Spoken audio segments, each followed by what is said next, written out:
Après une année 2024 absolument énorme pour la crypto, notamment avec l'arrivée des ETF Bitcoin, 2025 s'annonce déjà comme une année charnière.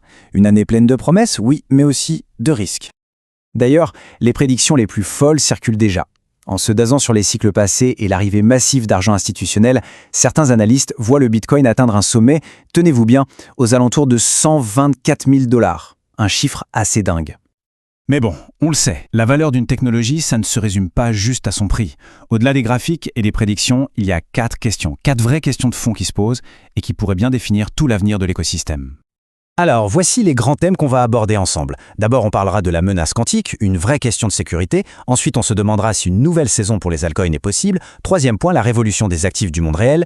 Et enfin, on parlera des risques, comment déjouer les arnaques et surtout, comment apprendre à gérer la volatilité.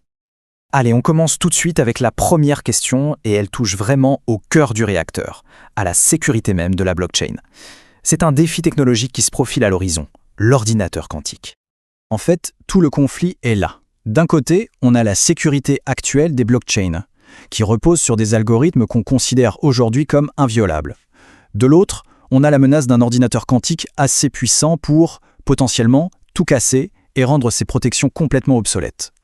La bonne nouvelle, heureusement, c'est que les grands projets comme Ethereum ou Solana ne restent pas les bras croisés. Ils travaillent déjà sur des solutions post-quantiques. Et ça, pour un investisseur, c'est un point super important à garder à l'œil. Privilégier les projets qui voient loin. Mais voilà, chaque menace technologique peut aussi cacher une opportunité. Et ça nous amène directement à notre deuxième grande question.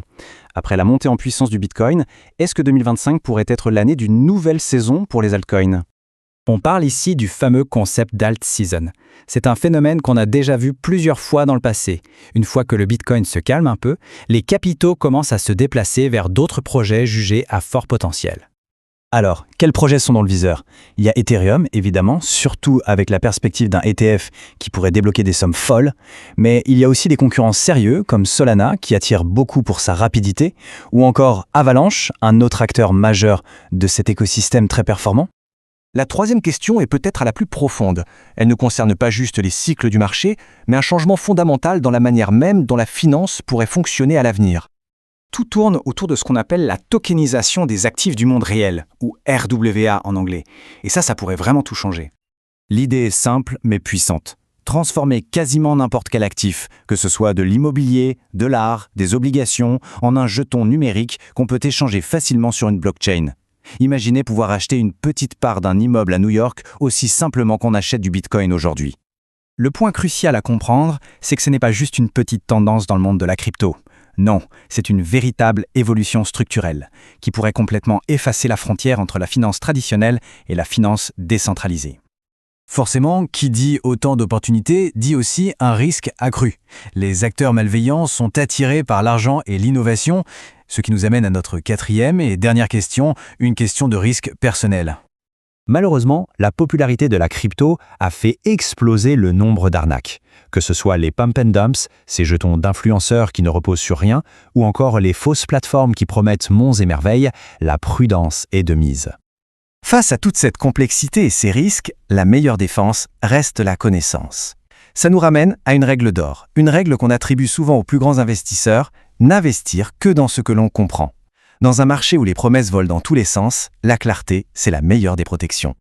Bon, on a vu les opportunités, on a vu les risques, alors comment on fait pour naviguer dans ce paysage aussi complexe ? Eh bien, tout se résume finalement à la gestion d'une force centrale sur ce marché, la volatilité. C'est un peu comme si le marché en 2025 était tiraillé en permanence entre deux forces opposées. D'un côté, les opportunités immenses comme l'alt season ou les RWO, de l'autre, des risques bien réels, comme la menace quantique et les arnaques. Pour s'en sortir, la stratégie repose sur 3 piliers fondamentaux. D'abord, la diversification, ne jamais mettre tous ses œufs dans le même panier. Ensuite, la discipline, se fixer un plan et s'y tenir sans céder à la panique ou à l'euphorie. Et enfin, la prudence, toujours faire ses propres recherches et ne jamais investir plus que ce qu'on est prêt à perdre. Au final, tout est une question de perspective. Il faut apprendre à voir la volatilité, non pas comme un défaut ou une faiblesse du marché, mais comme le moteur même qui crée la performance et les opportunités. Et tout ça nous laisse avec une dernière réflexion, une question ouverte pour l'avenir. Est-ce que 2025 sera l'année où la crypto atteint enfin sa maturité, ou au contraire, l'année où elle fera face à son plus grand test jusqu'à aujourd'hui ? La réponse, on l'aura bientôt.